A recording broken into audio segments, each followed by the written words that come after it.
Special report और आपके साथ में विजेंद्र सोलंकी। रूस और यूक्रेन में जंग लगातार जारी है और इसमें कभी रूस जीतता नजर आता है तो वर्तमान में यूक्रेन रूस पर भारी पड़ रहा है। लेकिन भारत किसकी तरफ है, ये सवाल अब अंतर्राष्ट्रीय पटल पर पूछा जा रहा है, क्योंकि 1.5 महीने पहले मोदी रूस के दौरे पर थे, पुतिन के गले मिले। अब यूक्रेन के दौरे पर हैं, जेलेंस्की से मिलेंगे।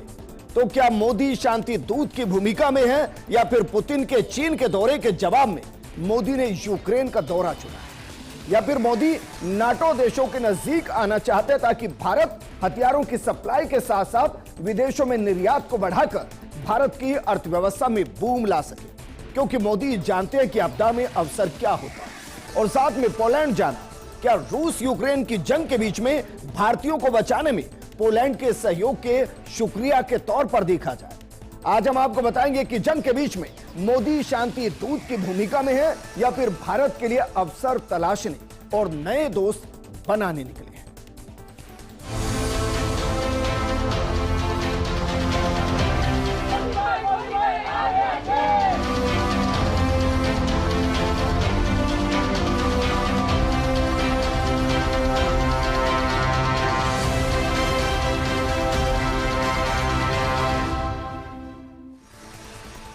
सबसे पहले प्रधानमंत्री मोदी के कार्यक्रम को एक बार समझ लेते हैं, क्योंकि सबसे पहले प्रधानमंत्री मोदी का पोलैंड की राजधानी वॉर्सा में स्वागत, फिर पोलैंड के राष्ट्रपति आंद्रेस डूडा से मुलाकात, फिर प्रधानमंत्री डोनाल्ड टस्क के साथ द्विपक्षीय बैठक, पोलैंड में भारतीय समुदायों के साथ मुलाकात, जामनगर और कोल्हापुर के महाराजाओं के स्मारकों का भी दौरा प्रधानमंत्री मोदी करने वाले हैं। लेकिन ऐसा क्यों और इस दौरे में खास क्या है, यह समझने से पहले जरा यह समझिए कि पोलैंड जाने वाले प्रधानमंत्री मोदी भारत के चौथे प्रधानमंत्री हैं। इससे पहले कौन कौन से प्रधानमंत्री जा चुके हैं, यह आपको जरा दिखाते हैं, एक बार देखिए। सबसे पहले पंडित जवाहरलाल नेहरू 25 जून 1955 को पोलैंड के दौरे पर थे। उसके बाद इंदिरा गांधी लगभग 12 साल बाद 8 अक्टूबर 1967 को, उसके 12 साल बाद लगभग 14 जून 1989 को मोरारजी देसाई, लेकिन उसके लगभग 35 साल बाद कौन, 21 अगस्त 2024 को प्रधानमंत्री मोदी। 35 साल लगे हैं पोलैंड जाने में किसी प्रधानमंत्री को। उससे पहले हर 10-12 साल के अंदर पोलैंड का दौरा था, लेकिन इस बार 35 साल क्यों लगे। और प्रधानमंत्री मोदी खुद अपने तीसरे कार्यकाल के अंदर रूस की यात्रा के तुरंत बाद पोलैंड और यूक्रेन की यात्रा पर क्यों है, इसको समझने के लिए आपको भारत और पोलैंड के बीच आपसी संबंध को समझना होगा।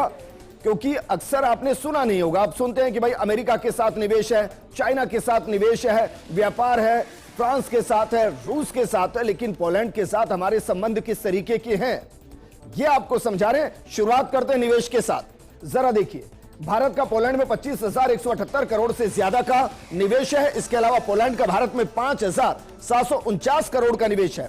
आईटी और बीपीओ की कई कंपनियां ऐसी हैं जो पोलैंड के अंदर संचालित हैं और 10,000 से ज्यादा लोगों को ये आईटी कंपनियां पोलैंड के अंदर रोजगार देती हैं। इसके अलावा अगर बात करें रक्षा की, तो रक्षा को जरा समझिए कि रक्षा में कितना निवेश दोनों के बीच है। भारत पोलैंड से हेलीकॉप्टर और आर्मी हार्डवेयर खरीदता है, जबकि T-72 टैंक अपग्रेड में पॉलिश कंपनी का प्रमुख योगदान है, जो कि पोलैंड की है। दोनों देशों की सेनाओं ने कई बार संयुक्त युद्धाभ्यास भी किए हैं और ये रक्षा के क्षेत्र में एक दूसरे के साथ तकनीकी सहयोग भी करते हैं, तकनीकी टेक्नोलॉजी जो है उसका आदान प्रदान करते हैं। लेकिन व्यापार किस तरीके का है दोनों देशों के बीच, इसको भी जरा समझिए। दोनों देशों के बीच अगर व्यापार की बात की जाए तो व्यापार 2023 में दोनों देशों के बीच 48,000 करोड़ का व्यापार हुआ। वहीं भारत ने पोलैंड को 33,146 करोड़ का सामान निर्यात किया। 2013 से 2023 तक दोनों देशों के बीच में 192% व्यापार बढ़ा। तो क्या भारत के प्रधानमंत्री 35 साल बाद जो पोलैंड जा रहे हैं, क्या वहां निवेश को और बढ़ाने और व्यापार में भारत के लिए अवसर तलाशने के लिए गए हैं? क्योंकि बीते 10 सालों में 192% के आसपास व्यापार बढ़ा है, तो क्या इसको और बढ़ाने की कोशिश में प्रधानमंत्री मोदी है। तकनीकी सहयोग को जरा देखिए, दोनों देशों के बीच तकनीकी सहयोग, ऊर्जा खनन और संचार के क्षेत्र में दोनों देशों के बीच अहम समझौते हुए हैं। भारत के फूड पॉक्स में पॉलिश फूड प्रोसेसिंग तकनीक शामिल हो सकती है। HFCL में ऑप्टिकल फाइबर प्लांट के लिए 144 करोड़ के निवेश की घोषणा भी एक महत्वपूर्ण दोनों के बीच की साझेदारी है। लेकिन इसके अलावा अगर बात करें संस्कृति और शिक्षा की, तो पोलैंड और भारत के बीच में क्या क्या समानताएं और किस तरीके से एक दूसरे के साथ वो मिलते हैं। देखिए, पोलैंड में 19वीं सदी से संस्कृत पढ़ाई जाती है। 19वीं सदी से। हमारे यहां अभी तक अच्छे से संस्कृत नहीं पढ़ाई जाती। पोलैंड में 19वीं सदी से। पोलैंड में 5000 भारतीय छात्र पढ़ते हैं। यह आंकड़ा आपको कम लग रहा होगा, लेकिन पोलैंड जैसे देश के अंदर जिसकी आबादी बेहद कम है, वहां 5000 भारतीय छात्रों का पढ़ना एक बड़ा सहयोग है। ऐतिहासिक दृष्टिकोण से दोनों किस तरीके से एक दूसरे के सहयोगी हैं, इसको भी जरा देखिए। भारत पोलैंड के संबंध बेहद पुराने हैं। द्वितीय विश्व युद्ध के दौरान महाराजा दिग्विजय सिंह ने हजारों पोलिश बच्चों को शरण दी थी। इसमें उनके स्मारक बनाया गया। यह भारत और पोलैंड के बीच ऐतिहासिक संबंधों की निगरानी है। अब जरा याद कीजिए, जो हमने आपको कहा था कि प्रधानमंत्री मोदी वहां का दौरा करेंगे, तो दौरा जो करेंगे वो महाराजा दिग्विजय सिंह का ही स्मारक है, जहां पोलिश बच्चों को शरण दी गई। और ये ऐतिहासिक निशानी है दोनों के बीच के संबंध की। तो जिनको लग रहा है कि पोलैंड अगर वो गए हैं तो नाटो देशों के साथ स्थिति को संभालना चाहते हैं, ऐसा नहीं है। भारत के पोलैंड के साथ लंबे रिश्ते रहे हैं और पंडित जवाहरलाल नेहरू से लेकर इंदिरा गांधी से लेकर मोरारजी देसाई तक सबने पोलैंड के दौरे किए हैं। हां, यह जरूर है कि प्रधानमंत्री मोदी के बीते 10 सालों के कार्यकाल के दौरान 192% के आसपास दोनों के बीच में व्यापार बढ़ा है और उसी में संभावना तलाशते हुए प्रधानमंत्री मोदी दिखाई दे सकते हैं। लेकिन प्रधानमंत्री मोदी यूक्रेन का दौरा भी कर रहे हैं। अब सोचिए, 1.5 महीने पहले रूस का दौरा किया, दोस्त पुतिन के गले मिले, और अब यूक्रेन का दौरा कर रहे हैं। तो इसको भी जरा समझिए, क्योंकि पोलैंड यात्रा के बाद मोदी 23 अगस्त को यूक्रेन जाएंगे। वो पोलैंड से 10 घंटे की ट्रेन यात्रा कर यूक्रेन पहुंचेंगे। रूस और यूक्रेन जंग के बीच उनका दौरा महत्वपूर्ण माना जा रहा है। राष्ट्रपति जेलेंस्की से कुछ महीने पहले मोदी को यूक्रेन आने का न्योता मिला था। यूक्रेन 1991 में अलग देश बना था और उसके बाद किसी भारतीय प्रधानमंत्री वहां की कोई यात्रा नहीं की, लेकिन प्रधानमंत्री मोदी कर रहे हैं। इससे पहले प्रधानमंत्री मोदी 8 और 9 जुलाई को भी रूस के दौरे पर रहे थे और यह दौरा ऐसे समय में हुआ था जब यूक्रेन ने रूस की सीमा में हमले शुरू कर दिए थे। यूक्रेन ने रूस के कुछ इलाके को अपने कब्जे में ले लिया था। इसके बाद से आशंका है कि रूस यूक्रेन पर जल्द बड़ा हमला कर सकता है, लेकिन प्रधानमंत्री मोदी यूक्रेन के दौरे पर। तो क्या वो शांति दूत के रूप में वहां पहुंचे हैं? क्या वो जेलेंस्की को समझाने पहुंचे हैं कि शांति की राह पर चला जाए? जंग अक्सर लहू के रास्ते होते हुए बर्बादी लेकर आती है, क्योंकि नाटो देशों का जो समूह है वो भी भारत की तरफ देख रहा है। यहां तक कि अमेरिका भी देख रहा है कि भारत मध्यस्थता करे, या तो दोस्त पुतिन को समझाए या यूक्रेन को समझाए और इस जंग को रोका जाए। लेकिन रूस और यूक्रेन युद्ध में भारत का स्टैंड भी बेहद महत्वपूर्ण है। तो भारत का स्टैंड क्या है, इसको भी समझने की जरूरत, क्योंकि इसको समझे बिना यह समझा नहीं जा सकता कि भारत का पोलैंड और यूक्रेन का दौरा क्यों।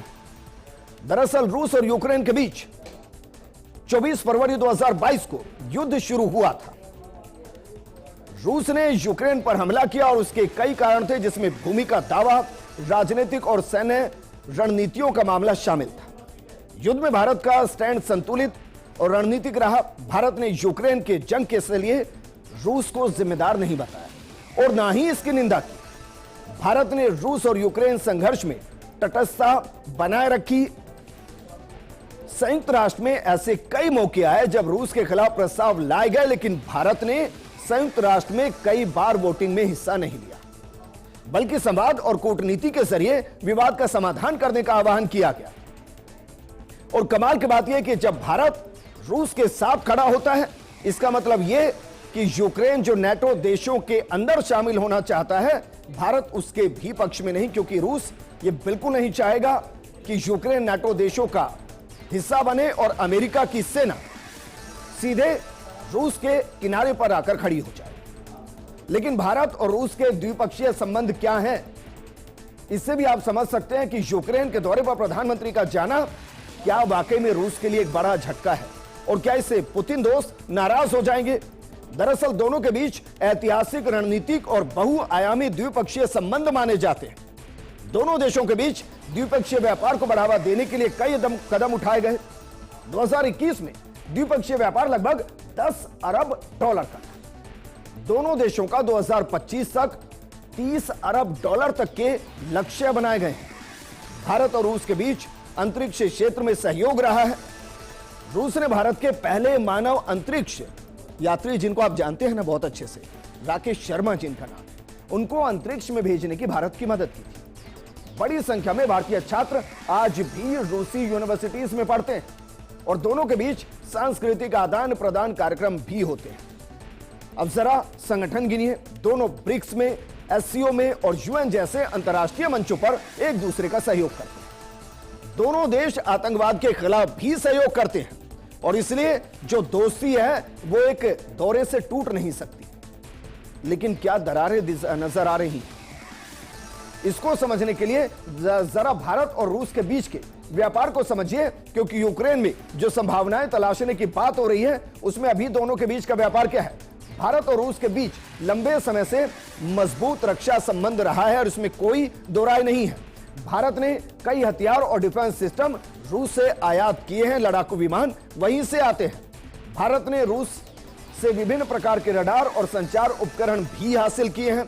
इसके अलावा अगर बात की जाए तो देखिए जरा, थल सेना, नौसेना, वायुसेना की क्षमता बढ़ाने में रूस की अहम भूमिका रही है और उसके जरिए भारत काफी हद तक आत्मनिर्भर रहा है।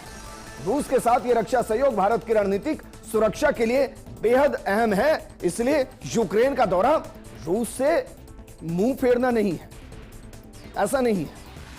लेकिन अब हम आपको एक एक करके समझाते हैं कि भारत और रूस के बीच जो समझौते हैं, जिसमें आप रक्षा कहिए, हथियार कहिए या साझेदार कहिए, वो किस तरीके से भूमिका निभा रहे हैं। सबसे पहले जरा देखिए एक एक करके वो वेपन्स हम आपको गिनाते हैं जो भारत के अंदर इस्तेमाल हो रहे हैं भारत की सुरक्षा के लिए और जिसके पीछे रूस है। एक एक करके शुरू करते हैं, जरा देखिए। शुरुआत करते हैं सुखोई Su-30 MKI। इसको कौन नहीं जानता? जो सेना के अंदर भारतीय सुरक्षा प्रणाली में थोड़ी भी इंटरेस्ट रखता है वो इसको पहचानता है। भारतीय वायुसेना का मुख्य लड़ाकू विमान है और यह विमान रूस के साथ मिलकर भारत में ही निर्मित होता है और रूस की इसमें एक बड़ी भूमिका है। इसके बाद बात करते हैं MiG-29 की। MiG-29 जो हमारी वायुसेना को अभेद्य करता है। यह एक मल्टी रोल फाइटर जेट है जिसका उपयोग भारतीय वायुसेना और नौसेना दोनों करती है और इसके अंदर भी रूस की भूमिका है। यह भी रूस से भारत को मिला है। इसके अलावा बात करते हैं IL-76 और IL-78 की। इसको भी जरा देखिए। यह परिवहन विमान और एरियल रिफ्यूलिंग टैंकर विमान है जो रूस से भारत को मिला और भारत की सैन्य ताकत को आसमान में मजबूत करने का काम करता है। इसके अलावा Mi-17 जो भारत के अंदर है। Mi-17 ये एक ट्रांसपोर्ट हेलीकॉप्टर है जिसका उपयोग ट्रंप और सामान परिवहन के लिए किया जाता है और कई जो दुर्गम पहाड़ी वाले इलाके हैं जहां दिक्कतें होती हैं सामान पहुंचाने में, असला पहुंचाने में, वहां Mi-17 इस्तेमाल होता है और यह भी भारत को रूस से मिला है। इसके अलावा आप जानते होंगे Ka-2260, इसको भी जरा देखिए। यह दरअसल हल्का मल्टी रोल हेलीकॉप्टर है जिसे भारत में निर्मित करने की योजना है और इसको किसके साथ मिलकर निर्मित किया जाएगा? रशिया के साथ, रूस के साथ मिलकर। इसके अलावा T-90, इसको कौन नहीं जानता, युद्धक टैंक है और इसकी एक बड़ी भूमिका रही है भारत की हर जंग के अंदर। यह भारत का मुख्य युद्धक टैंक है जिसे रूस से खरीदा गया और भारत में निर्मित वर्तमान स्थिति के अंदर किया जा रहा है। इसके अलावा T-72, यह भी एक महत्वपूर्ण युद्धक टैंक है जिसे भारतीय सेना उपयोग में लेती है और यह भी रसिया से भारत को मिला है। इसके अलावा INS विक्रमादित्य, यह नाम अपने आप में नेवी को मजबूत करता है और यह विमान वाहक पोत रूस से खरीदा गया और विक्रमादित्य है तो भारतीय ना, खरीदा है रूस से और नौसेना को अतः मजबूती देता है। इसके अलावा किलो क्लास सबमरीन, यह नाम शायद आपने कम सुना होगा लेकिन भारतीय नौसेना के पास कई किलो क्लास डीजल इलेक्ट्रिक पनडुब्बियां हैं जो समुद्र की सतह की तरफ बढ़ते हुए दुश्मनों पर नजर रखती है और इसमें भी रूस का एक बड़ा किरदार है।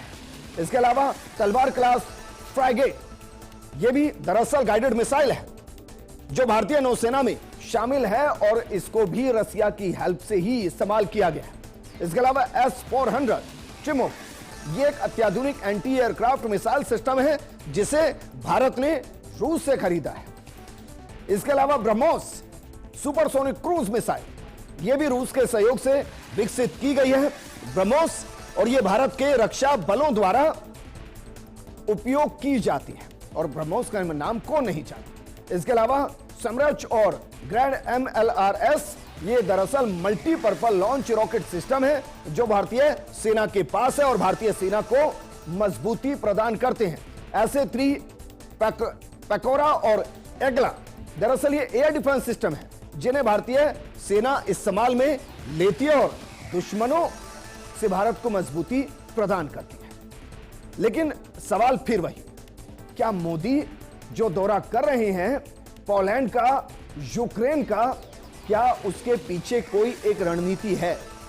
क्या भारत रूस के साथ संबंधों को खत्म करना चाहता है? क्या नए दोस्त तलाशना चाहता है? इसके 2 बड़े कारण हम आपको समझाते हैं। पहला तो दरअसल पोलैंड का दौरा आज से नहीं हो रहा है, यह जवाहरलाल नेहरू के टाइम से हो रहा है, लेकिन 35 साल के बाद प्रधानमंत्री मोदी पहुंचे क्योंकि वहां व्यापार के अवसर तलाशे जा सकते हैं। दूसरा, जब रूस और यूक्रेन के बीच में जंग शुरू हुई थी और भारतीय छात्र जब वहां फंस गए थे, जिस कॉरिडोर के जरिए भारतीय छात्रों को एयरलिफ्ट किया गया था वो पोलैंड था, और पोलैंड ने उस दौरान भारतीय छात्रों को बचाने में, रेस्क्यू करने में एक बड़ी भूमिका निभाई थी। और मोदी का वहां जाना एक तरीके से वो शुक्रिया अदा करना भी है। यूक्रेन क्यों जा रहे हैं इसको समझिए, क्योंकि मोदी जब रूस गए तो नेटो देशों के साथ अमेरिका भी प्रधानमंत्री मोदी की तरफ देख रहा था, या कहीं कि भारत की तरफ देख रहा था। और अंतर्राष्ट्रीय स्तर पर शायद यह कहा गया, यह मैसेज भी गया कि मोदी शायद उस देश का सपोर्ट करें जिन्होंने यूक्रेन के अंदर एक तरीके से नरसंहार किया। भारत गुट निरपेक्ष है, और जब एक गुट के साथ मिलने की बात हुई तो प्रधानमंत्री मोदी ने जेलेंस्की के ऑफर को स्वीकार किया और यूक्रेन पहुंचे। इसके पीछे एक और बड़ी वजह है, क्या वाकई में मोदी का यह दौरा पुतिन को नाराज करेगा? यह भी कहा जा रहा है कि यूक्रेन जाने पर, वो भी उस दौर में जब यूक्रेन ने कई हजार किलोमीटर तक रूस के अंदर कब्जा कर लिया है, यूक्रेन ने रूस के सैनिकों को बंधक बना लिया, उस दौरान मोदी यूक्रेन का दौरा क्यों कर रहे हैं? तो जरा इसको समझिए, क्या वाकई में पुतिन नाराज होंगे? मोदी 3.0 की पहली द्विपक्षीय यात्रा कहां की थी? आप याद कीजिए, रूस की थी। और रूस पहुंचते ही मोदी एक दूसरे से गले मिले थे, यानी कि मोदी और पुतिन दोनों गले मिले थे। इसके बाद पश्चिमी मीडिया ने इसकी खूब आलोचना की थी। यूक्रेन के राष्ट्रपति जेलेंस्की को भी यह दौरा रास नहीं आया था और जाहिर आना भी नहीं चाहिए था। तब जेलेंस्की ने कहा था कि दुनिया के सबसे बड़े लोकतंत्र के नेता का दुनिया के सबसे खूनी अपराधी से मॉस्को में गले लगना शांति स्थापित करने की कोशिश के लिए बड़ी निराशा की बात है। रूस दौरे के करीब 1.5 महीने बाद पीएम मोदी यूक्रेन जा रहे हैं। अब वो यूक्रेन के राष्ट्रपति जेलेंस्की से मुलाकात करेंगे। इसके बाद सवाल उठ रहा है कि क्या प्रधानमंत्री मोदी के यूक्रेन दौरे से रूसी राष्ट्रपति व्लादिमीर पुतिन, यानी कि दोस्त पुतिन, क्या नाराज हो सकते हैं?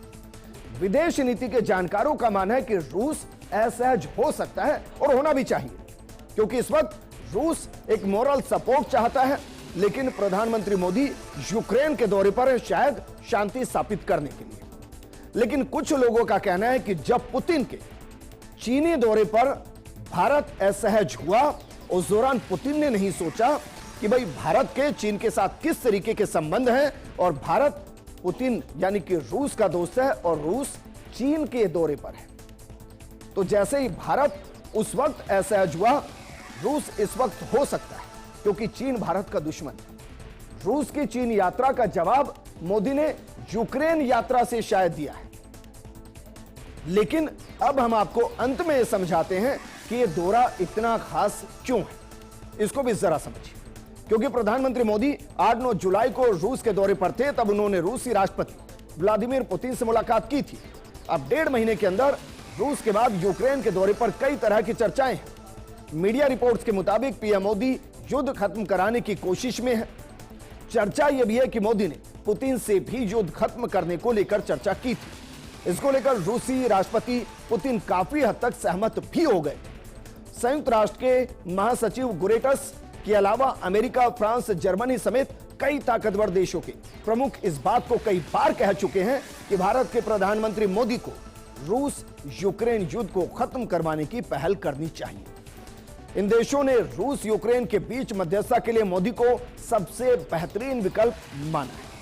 तो क्या 1.5 महीने पहले रूस की यात्रा और 1.5 महीने के बाद अब यूक्रेन की यात्रा, क्या प्रधानमंत्री मोदी शांति दूत की भूमिका में है? यह तब पता चलेगा जब परिणाम आएगा। लेकिन पोलैंड और यूक्रेन की यात्रा में भारत का फायदा जरूर होगा, क्योंकि प्रधानमंत्री मोदी अगर गए हैं तो भारत के लिए यकीनन कुछ वहां से जरूर आएगा। इस प्रोग्राम में फिलहाल इतना ही, लेकिन आप बने रहिए फर्स्ट इंडिया न्यूज के साथ, क्योंकि खबरों का सिलसिला लगातार जारी है। नमस्कार।